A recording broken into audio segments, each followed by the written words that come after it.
Hello everyone, I welcome you all to Major HS Kalsi's Balnoi Academy. This is Poonam Kumari, GS faculty at Balnoi. आज की class में हम करने वाले हैं ज्योग्राफी का एक छोटा सा टेस्ट, राइट, जिसमें होंगे आपके 25 क्वेश्चंस, जो भी एक्सपेक्ट कर सकते हैं हम एग्जाम में क्वेश्चंस.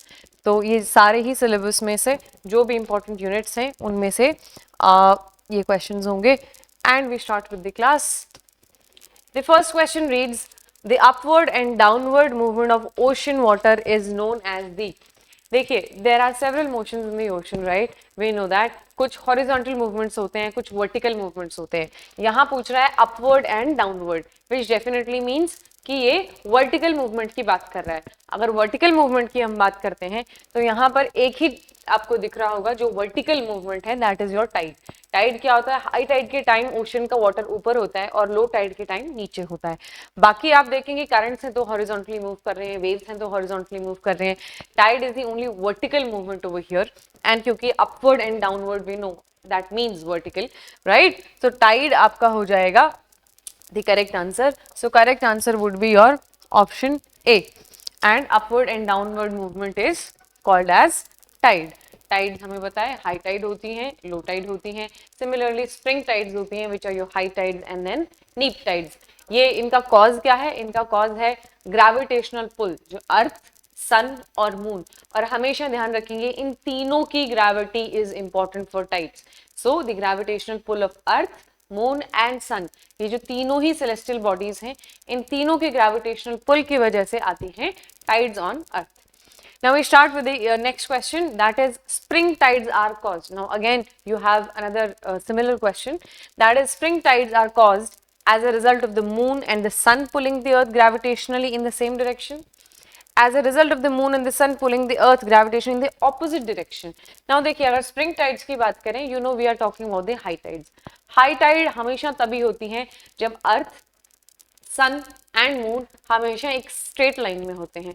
और स्ट्रेट लाइन में अगर हैं तो वो सेम डायरेक्शन में पुलिंग होगी. जब क्वार्टर इस तरीके से 90 डिग्री का एंगल बन जाता है सन, अर्थ और मून का, तब हम नीप टाइड्स एक्सपीरियंस करते हैं. तो जहां बात हो रही है स्प्रिंग टाइड्स की, सो वी नो कि हमेशा सन, अर्थ और मून हमेशा एक स्ट्रेट लाइन में होंगे, जिसको सिज़िगी पोजीशन भी वैसे कहा जाता है, right? That is nothing, just a technical term for a very simple phenomena, जिसका मतलब है सन, अर्थ और मून तीनों ही एक स्ट्रेट लाइन में होंगे, राइट? सो यहाँ पर आप देख रहे हैं सेम डायरेक्शन, राइट? तो बहुत इजीली हमारा option A will become the correct option over here. इसीलिए it's important that you have the basic conceptual clarity, right? आपको इतना पता हो कि सिज़िगी पोजीशन क्या होती है, सन, अर्थ और मून का बेसिक मूवमेंट क्या है. Once you understand that, these questions are a piece of cake. And with that we move on to the next question, that is question number 3. Question number 3 क्या बोल रहा है? The distance between the earth and the moon is minimum when the moon is in. तो यहाँ पर एक certain position की बात हो रही है कि ऐसी कौन सी पोजीशन है जब मून क्लोजेस्ट होता है अर्थ के, राइट? ऐसे ही पोजीशन पर क्वेश्चन आता है कि अर्थ सन के क्लोजेस्ट कब होता है. तो देखिए यहाँ पर ये कुछ टर्म्स लिखी हैं, एफिलियन, पेरिहीलियन. इसका मतलब है जब सन और अर्थ एकदम पास पास होते हैं. एफिलियन होता है जब सन बहुत दूर होता है अर्थ के, ठीक है? ये अपनी अर्थ है, राइट? फिर पेरिजी, पेरिजी है जब ये हमारी अर्थ है, आपको पता है. और पेरिजी जब मून बहुत पास में होता है अर्थ के. एपोजी उल्टा होता है जब ये हमारी अर्थ और मून अर्थ के बहुत दूर है. हमें क्या पूछा है? The distance between the earth and moon is minimum. तो मिनिमम अर्थ और मून में कब है? पेरिजी, राइट? सो बहुत सिंपली पेरिजी आपका करेक्ट ऑप्शन आ जाएगा, राइट? नेक्स्ट क्वेश्चन है, the earth reaches it's perihelion इन. तो ये हम देखते हैं, ये जनवरी के टाइम आपका आएगा. Next is question number 5. The annual range of temperature in the interior of the continents is high as compare to coastal areas. पहली बात तो समझेंगे एनुअल रेंज ऑफ टेम्परेचर होता क्या है. एनुअल रेंज ऑफ टेम्परेचर होता है जो भी एक ईयर में हॉटेस्ट रिकॉर्डेड टेम्परेचर है और जो कोल्डेस्ट रिकॉर्डेड टेम्परेचर है. So basically the highest recorded temperature and the lowest recorded temperature, इनके बीच का जो रेंज है इसको हम कहते हैं एनुअल रेंज ऑफ टेम्परेचर. हमेशा हमने देखा है कि कोस्टल एरियाज में एनुअल रेंज ऑफ टेम्परेचर ज्यादा नहीं होता है. एनुअल रेंज ऑफ टेम्परेचर कहाँ ज्यादा होगा, जहाँ सर्दियां बहुत सर्द होंगी और गर्मियां बहुत ही गर्म होंगी। और ऐसा कहाँ देखा जाता है, ऐसा आपका देखा जाता है हमेशा कॉन्टिनेंट के इंटीरियर में। जो कोस्टल एरियाज हैं जिनके आसपास वाटर बॉडी है, वहां पर हम टेम्परेचर हमेशा मॉडरेट पाते हैं। क्यों? क्योंकि कोई भी वाटर बॉडी होती है उसका मॉडरेटिंग इफेक्ट होता है on the climate. That is why the hottest days are not that hot and the coldest days are not that cold. So the annual range is smaller, whereas continental interiors में आप देखेंगे the annual range is greater. तो इसका cause पूछा है thermal difference between land and water, बिल्कुल सही बात है। Variation in altitude between the continents and oceans. Now see, altitude में डेफिनेटली वेरिएशन होता है क्योंकि हमें पता है कोस्टल एरियाज थोड़े लो लाइंग होते हैं और जो हमारे इंटीरियर्स हैं वो थोड़े से ऊंचे होते हैं, पर उस हिसाब से तो आप देखेंगे कि उनमें आपस में डिफरेंस है, एनुअल रेंज का उससे कनेक्शन नहीं है। Presence of strong winds in the interior, ऐसा कुछ भी नहीं है। Heavy rains in the interior as compare to coast, नहीं, जबकि कोस्टल एरियाज में आप पाएंगे ज्यादा रेनफॉल होती है, इंटीरियर्स में तो कम होती है। So very simply you know 1 is the only correct statement, इसीलिए हमारा करेक्ट स्टेटमेंट हो जाएगा ऑप्शन ए। अब चलते हैं हम नेक्स्ट क्वेश्चन की तरफ, that is question number 6। Consider the following statements. Maize can be used for the production of starch. Oil extracted from maize can be a feedstock for biodiesel. ठीक है।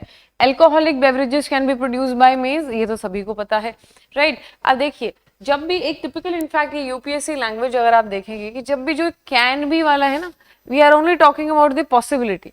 जब भी आप पाएंगे पॉसिबिलिटी की बात जहां पर है तो लगभग ये सही ही होने के चांसेस वैसे भी ज्यादा होते हैं। अगर आप पीवाईक्यूज एनालाइज करेंगे यू विल रियलाइज, क्योंकि पॉसिबिलिटीज दुनिया में हजार हैं, ठीक है? तो पॉसिबिलिटीज की जहां बात करें जनरली, अगर बहुत श्योर होके नहीं कह रहे हैं तो आप उसको कंसिडर कीजिए कि वो लगभग सही ही होना चाहिए, कि पॉसिबिलिटीज हजार हैं, कैन को तो कुछ भी हो सकता है, राइट? और ये तो बिल्कुल डेफिनेटली तीनों ही बहुत बेसिक स्टेटमेंट है। ये जो आपका एग्रीकल्चर जो हमारी एक यूनिट होती है ज्योग्राफी के सिलेबस में, उसमें से ये एक बहुत सिंपल क्वेश्चन है। Now the next question is the most important fishing grounds of the world are found in the regions where warm and cold atmospheric currents meet. ऐसा कुछ भी नहीं है, एटमॉस्फेयर का उससे कनेक्शन नहीं है पानी मछली से। Rivers drain out large amounts of fresh water into the sea, not necessary.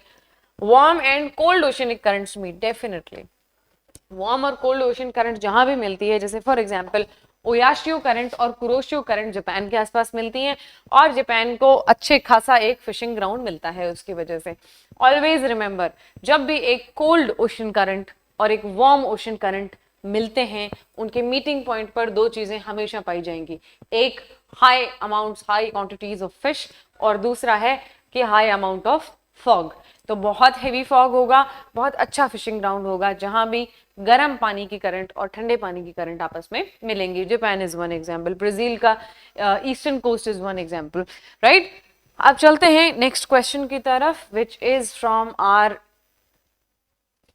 topic, that is forests and grasslands. Which of the following are unique characteristics of equatorial forests? Okay, equatorial forest आप सभी को पता है, जिनको हम evergreen forest भी कहते हैं, ट्रॉपिकल एवरग्रीन फॉरेस्ट। उनकी क्या क्या कैरेक्टरिस्टिक्स हैं? Presence of tall closely set trees with crowns forming a continuous canopy. बिल्कुल सबसे जो बेसिक आप देखेंगे कैरेक्टरिस्टिक होता है इक्वेटोरियल फॉरेस्ट का, वो यही है। को existence of a large number of species, बिल्कुल ये भी सही बात है। वहां पर डाइवर्सिटी और डेंसिटी दोनों ही बहुत ज्यादा होती हैं, एनिमल्स और ट्रीज दोनों की ही। इसका मतलब है बहुत वैरायटी ऑफ ट्रीज, बहुत वैरायटी ऑफ एनिमल्स, और बहुत डेंसली जो है सेट ट्रीज होते हैं। Presence of numerous varieties of epiphytes, okay, ये भी ठीक बात है। एपिफाइट एक्चुअली क्या होते हैं? इस टाइप के ये समझिए प्लांट्स हैं जो दूसरे प्लांट के ऊपर उग रहे हैं, ठीक है? Not a parasite. Always remember there's a difference between a parasite and an epiphyte. Parasite बिल्कुल उस होस्ट के ऊपर चिपक जाता है और उससे ही सारा न्यूट्रिशन ड्रॉ करता है।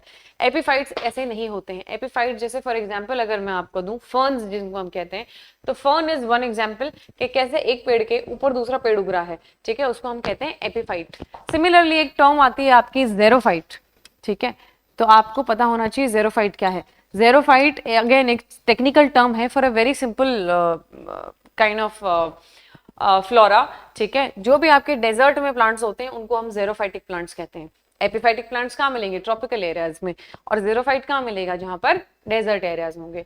तो ऑलवेज रिमेंबर, ज़ेरोफाइट का मतलब है कैक्टस वगैरह जो थिक वैक्स, उसके ऊपर कांटे होंगे, उन सारी उस टाइप की वेजिटेशन को हम ज़ेरोफाइटिक वेजिटेशन कहते हैं।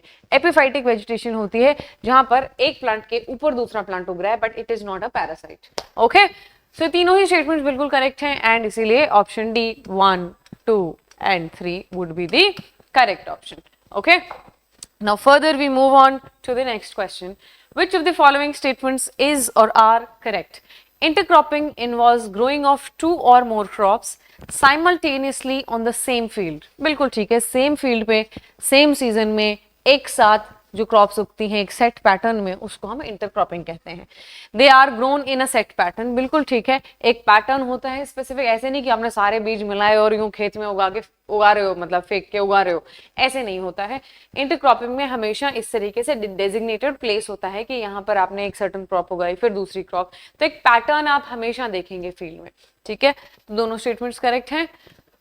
फिर है this pattern prevents pests and disease from spreading in all the plants of one crop in the field. Yes, क्योंकि देखिए क्या होता है, अगर कोई क्रॉप है, मान लीजिए एग्रीकल्चर फील्ड है, उसमें क्रॉप उगाया है, उसमें कोई पेस्ट से इन्फेस्टेड है वो क्रॉप, तो पूरे क्रॉप में वो फैल जाएगा एक साथ। बट अगर आपने एक मान लीजिए सर्टन एरिया में एक सर्टन क्रॉप उगाया, फिर एक और क्रॉप, फिर वही सेम वाला क्रॉप, तो ऐसा क्या है, गैप है, बीच बीच में अलग क्रॉप्स आ जाती है, तो पेस्ट्स इतना जल्दी नहीं फैल पाते हैं। ठीक है, सो डेफिनेटली दिस इज, इसीलिए तो इंटरक्रॉपिंग को हम प्रायोरिटाइज भी करते हैं, because this is one very big advantage of intercropping, right. तो बिल्कुल ये तीनों ही स्टेटमेंट्स आपके यहाँ करेक्ट हो जाएंगे, and that is why option C 1, 2 and 3 ये आपका करेक्ट ऑप्शन इसमें हो जाएगा। Find currents of the Pacific Ocean. Now again your question from the ocean currents. Tidal currents, अगर हम बात करें इनकी ओशन करंट्स, तो ओशन करंट्स आप देखेंगे पैसिफिक ओशन में ओयाशियो कुरोशियो तो डेफिनेटली आएंगी, क्योंकि ये दोनों तो मीट करती हैं आपके जापान में, राइट। तो जापान जो जापानीज कोस्ट है उस पर ओयाशियो कुरोशियो तो फेमस है। 1 and 4, ये लो सीधा आंसर आपका आ ही गया, राइट। बेंगुएला आप देखेंगे कि ये अटलांटिक ओशन के सदर्न पार्ट में आपको मिलती है। Benguela current is very important current, क्योंकि ये अफ्रीका के जो साउथ और वेस्टर्न साइड वाला वो जो कोस्ट है उसको बहुत ड्राई करती है बेंगुएला करंट, इसलिए वहां पर नामीब नाम का एक डेजर्ट भी है। तो जो अफ्रीका में नामीब नाम का, नॉट नामीबिया, नामीब नाम का जो डेजर्ट है वो आप देखेंगे कौन क्रिएट करती है, बेंगुएला करंट। तो डेफिनेटली ये तो पैसिफिक ओशन में हो ही नहीं सकती, दो ही करंट हैं, कुरोशियो और Oyashio. These are some of the most famous currents of the Pacific Ocean. Simple question, right. Next is question number 11। Question number 11 की अगर बात करें, देखते हैं ये क्वेश्चन आपका आया है सॉइल से, और आपसे पूछा है करेक्ट इनमें से कौन सा है। कई बार यहाँ नॉट करेक्ट पूछा होता है, वैसे में करेक्ट मत मार्क कीजिए, right. Read the questions properly. Soil ceiling is a healthy practice for soil rejuvenation. ये बिल्कुल ठीक बात है, सॉइल सीलिंग जो है एक हेल्दी प्रैक्टिस है ऐसा सॉइल रिजुविनेशन के लिए, right. Did you catch? No, right. Soil sealing बिल्कुल भी हेल्दी प्रैक्टिस नहीं होती है। सॉइल सीलिंग क्या होता है, देखिए इस तरीके से मान लीजिए कि यहाँ पर आप नॉर्मल घास है, पेड़ है, सारी चीजें हैं, मगर आपने यहाँ पर क्या किया, आपने यहाँ बिल्डिंग्स बनानी शुरू की। आप ये बिल्डिंग्स के साथ साथ आपने और बिल्डिंग्स बनाई, रोड्स बना दी, इस पूरे एरिया के ऊपर बेसिकली आपने इसको कॉन्क्रीटाइज कर दिया। और कंक्रीट एक बहुत एरिया पर बिछा देते हैं तो हम इसको बोलते हैं आपने उसके नीचे वाले सॉइल को तो सील कर दिया ना, उस सॉइल का एटमॉस्फेयर के साथ इंटरेक्शन ही खत्म। अब उसका कोई एरिएशन नहीं होगा क्योंकि एयर उसके कांटेक्ट में नहीं आएगी। उसमें आप देखेंगे कि कोई ऑर्गेनिक मैटर ऐड नहीं हो पाएगा क्योंकि लीव्स वगैरह सॉइल तक नहीं पहुंच पा रही हैं, जो बारिश का पानी है वो उस तक नहीं पहुंच पाएगा। धीरे धीरे धीरे धीरे उस सॉइल की क्वालिटी डिक्लाइन होने लगेगी। जो सॉइल में वहां नीचे माइक्रोब्स, जो नेचुरल माइक्रोब्स होते हैं सॉइल हेल्थ के लिए जो इंपॉर्टेंट होते हैं, वो खत्म हो जाएंगे। धीरे धीरे आप पाएंगे वो सॉइल की क्वालिटी बहुत खराब हो जाएगी। सॉइल सीलिंग सुनने में ऐसा लग सकता है कि हाँ बहुत अच्छी टेक्निक है, पर एक्चुअली नहीं। सॉइल सीलिंग एक बहुत खराब तरीका है सॉइल को ट्रीट करने का। तो हमें करेक्ट पूछा है और फर्स्ट क्या है, इनकरेक्ट। गली plugging can severely damage the soil quality. Again गली प्लगिंग एक्चुअली सॉइल को बचाता है, ठीक है। गलीज क्या होती है, इस तरीके से गड्ढे होते हैं लंबे लंबे खेतों में हो जाते हैं। जैसे आपने चंबल एरिया में देखे होंगे इस तरीके से गली बनी हुई है वहां पर, वहां के लोग क्या करते हैं, गली को प्लग कर देते हैं, बेसिकली उसको ब्लॉक कर देते हैं। तो अगर आपने गली को ब्लॉक कर दिया तो वहां से पानी के साथ, हवा के साथ और सॉइल आगे नहीं जा पाता, धीरे धीरे वो गली भरने लगती है। उस भराव की वजह से एक फ्लैट लैंड क्रिएट होती है और इस प्रोसेस को हम कहते हैं गली प्लगिंग। तो क्या गली प्लगिंग एक डैमेजिंग सॉइल प्रैक्टिस है? Not at all. तो दोनों ही इनकरेक्ट हैं। इसका क्या मतलब होगा कि नाइदर वन नॉर टू। और अगर यहाँ इनकरेक्ट आपसे पूछा होता तो दोनों ही हो जाते, क्योंकि दोनों ही गलत बातें हैं। ठीक है, अब बात करते हैं which of the following statements are correct. Question number 12, स्वस्थ धरा खेत हरा is the motto of soil health card scheme. Yes, स्वस्थ धरा खेत हरा बहुत फेमस मोटो है और ये सॉइल हेल्थ कार्ड स्कीम का ही मोटो है। अगेन यू सी, थोड़ा सा गवर्नमेंट स्कीम, थोड़ा सा जो करंट अफेयर्स से कनेक्ट करके ज्योग्राफी का एक क्वेश्चन आपके सामने है। Contour plowing can affect soil quality adversely, unlike terrace agriculture. No, contour plowing is also a good practice. Contour plowing actually होता क्या है? Contour plowing is plowing the field as per its natural slope. तो ऐसा नहीं कि आपका अगर मान लीजिए खेत में ऐसे थोड़ी ढलान है तो उसको पूरा फ्लैट करके आप उसमें खेती करोगे।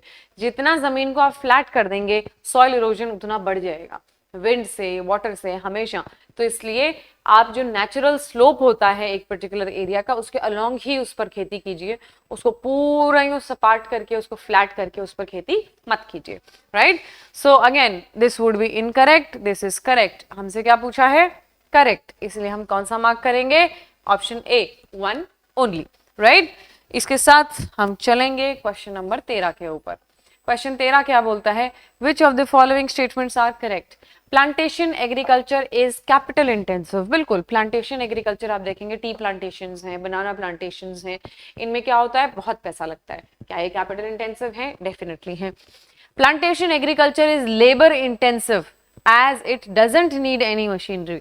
देखिए यहाँ तक तो ठीक बात है, लेबर तो इसमें अच्छा खासा लगता है। चाय के बागानों में आपने देखा होगा एक एक पत्ती तोड़ के डाल रहे हैं वो, right, it's not easy, labour बहुत लगता है इसमें, ये तो बिल्कुल ठीक है। बट ऐसा नहीं है कि it doesn't need any machinery. Plantation agriculture में मशीनरी भी चाहिए और इसमें लेबर भी चाहिए, दोनों चीज चाहिए, इसीलिए ये कैपिटल इंटेंसिव है।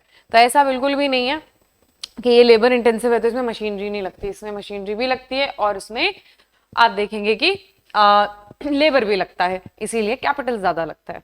Okay, easy question. Now question number 14, which of the following statements is are correct? Watermelons are a kharif summer crop. Watermelon summer में आते हैं, राइट, मगर ये समर क्रॉप नहीं है। क्यों? क्योंकि ये ज़ैद क्रॉप है। आप देखेंगे कि जो समर की शुरुआत हो जाती है, जैसे समर की शुरुआत अभी हो रही है, राइट, और अभी आप पाएंगे मार्केट में ऑलरेडी वाटरमेलन आ चुके हैं, राइट। तो इसका क्या मतलब है कि इनका हार्वेस्ट सीजन है ये तो अर्ली समर में तो हार्वेस्टिंग ही हो जाती है, तो समर क्रॉप कैसे हो सकती है वो, राइट। समर क्रॉप कौन सी होती है? जो थ्रू आउट द समर आप देखेंगे जो मॉनसून डिपेंडेंट होती है। वाटरमेलन तो मॉनसून आता है तब तक तो वाटरमेलन गायब होने की स्थिति में आ जाता है। इसका मतलब कि इसकी हार्वेस्ट सीजन अर्ली समर में ही हो जाती है, इसका मतलब सोइंग पीरियड तो बहुत पहले होगा। तो ये जो फरवरी टू मई वाली जो फसलें हैं इनको हम ज़ैद क्रॉप कहते हैं, and that will have statement 1 incorrect. Wheat is a winter crop, बिल्कुल ठीक है। होली के आसपास अभी हमने देखा कि वीट की जो है पूरी हार्वेस्टिंग हो जाती है, तो इवन उसके पहले ही हो जाती है। तो आप देखेंगे कि wheat is definitely a winter crop, क्योंकि विंटर्स में ही इसकी सोइंग होती है। अगर आप कभी ग्रामीण क्षेत्र में गए होंगे, आपने देखा होगा सर्दियों में जो है गेहूं के, सरसों के, चने के खेत होते हैं। ओके, तो wheat is a winter crop, ये तो बिल्कुल ठीक बात है। हमसे क्या पूछा है? हमसे करेक्ट पूछा है, तो करेक्ट कौन सा है इसमें? 2 only, that is why option B would be your correct option. Now we talk about question number 15 की बात करें, which of the following are the winter crops grown in India. Winter crops grown in India की अगर बात करें, Ps, मटर तो definitely होंगे, सरसों भी होगी, वीट भी होगा और बार्ले भी होगा, तो ये तो हमारे सारे ही हो गए, इसलिए option C 1 2 3 4 would be correct. अब चलते हैं आगे। अगर आगे हम देखें तो हमारा क्वेश्चन है 16, question number 16, which region gets first monsoon in summer. पहला है हिमालयाज बिल्कुल भी नहीं, हिमालयाज तो एकदम एक्सट्रीम नॉर्थ में है इंडिया के, और उनको पहला तो नहीं आ सकता, क्योंकि आप देखते हैं बारिश कौन से विंड्स लाती हैं, south west monsoon winds.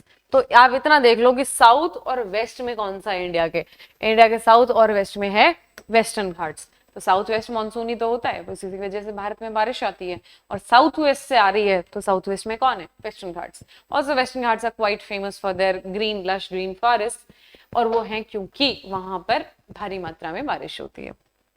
Question number 17. The laterite soil is mainly found in which region? Laterite soil जिसके कुछ प्रमुख आप देखेंगे कैरेक्टरिस्टिक्स हैं कि इसका जो pH है वो बहुत ही लो होता है, राइट। ऑल्सो आप देखेंगे कि इसमें कैशू कल्टीवेशन अच्छा होता है। कैशू कल्टीवेशन की अगर बात करें तो आपको पता है कैशू इटसेल्फ काफी एसिडिक होता है, एसिडिक सॉइल में ही ये ग्रो करता है, और कैशू इंडिया में आपको पता है साउथ ऑफ इंडिया में उगाया जाता है।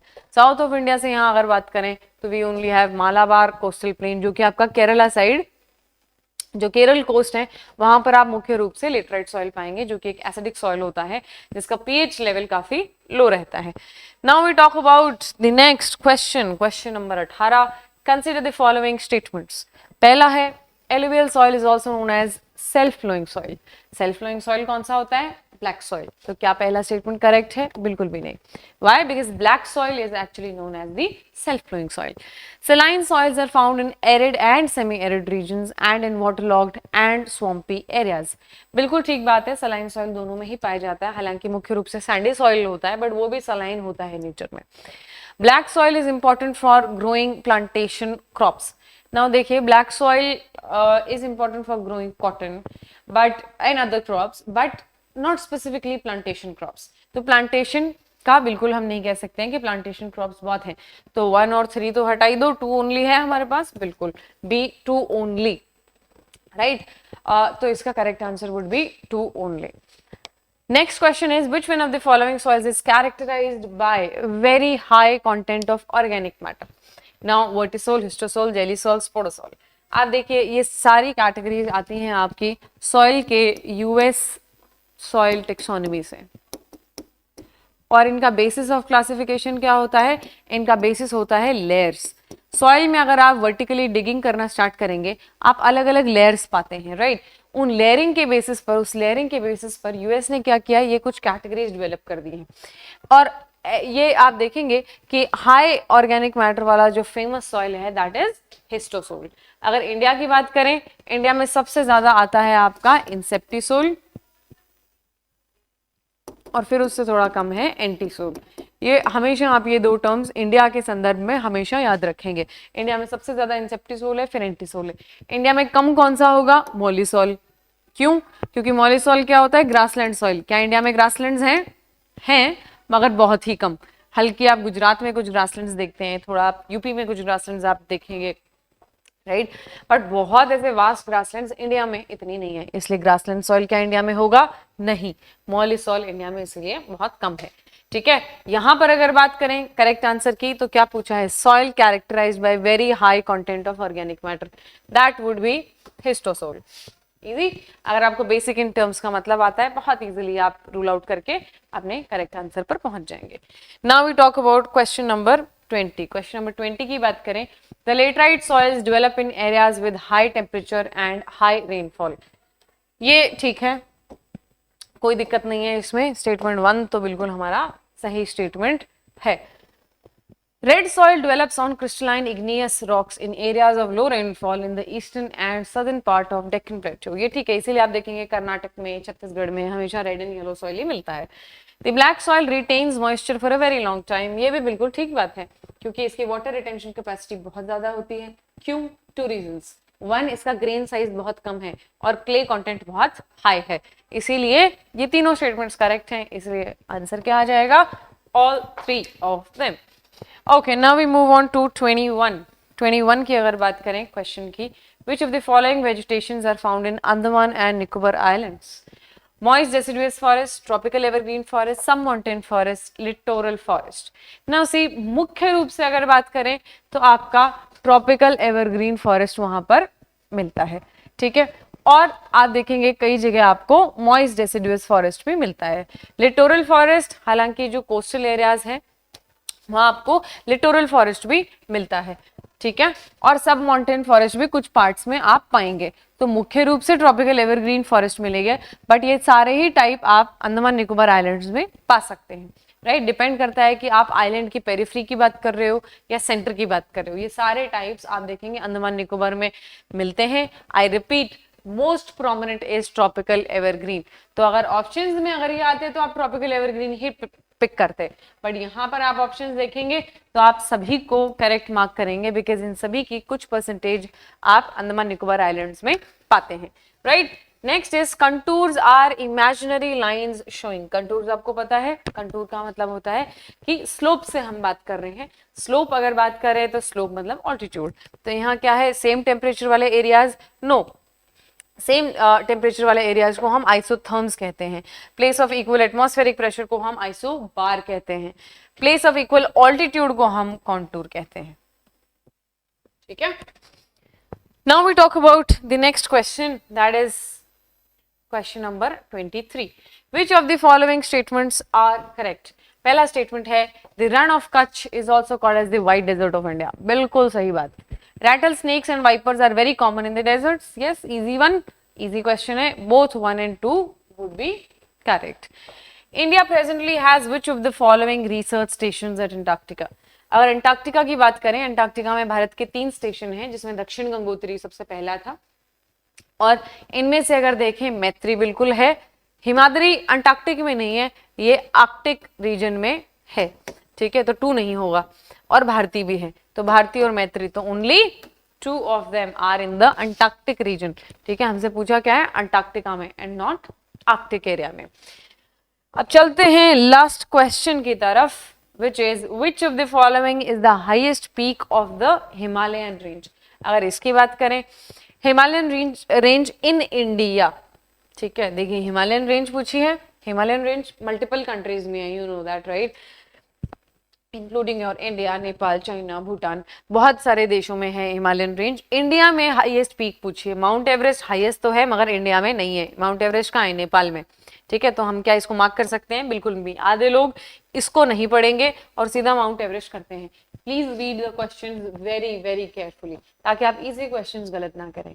कुछ लोगों को फिर कंफ्यूजन होता है K2 और कंचनजुंगा में, ठीक है, कि हाईएस्ट वैसे K2 है, मगर K2 कहाँ है, करंटली POK के अंडर आ जाती है, तो बहुत लोग उसको इंडिया का पार्ट नहीं मानते हैं। देखिए, अगर हम कह रहे हैं POK इज इंडिया का पार्ट, ठीक है, और पाकिस्तान ने ऑक्यूपाई किया है, लैंड तो इंडिया की है, टेरिटरी तो इंडिया की है, तो डेफिनेटली अब हम K2 को क्या इंडिया में नहीं मानेंगे अगर वो POK में। POK में हर वो चीज जो POK में है वो इंडिया में है, राइट। तो आपको इस चीज का आपको कभी भी कंफ्यूजन नहीं होना चाहिए, बिकॉज हमारी जो क्लेम टेरिटरी है उसमें ही K2 आता है।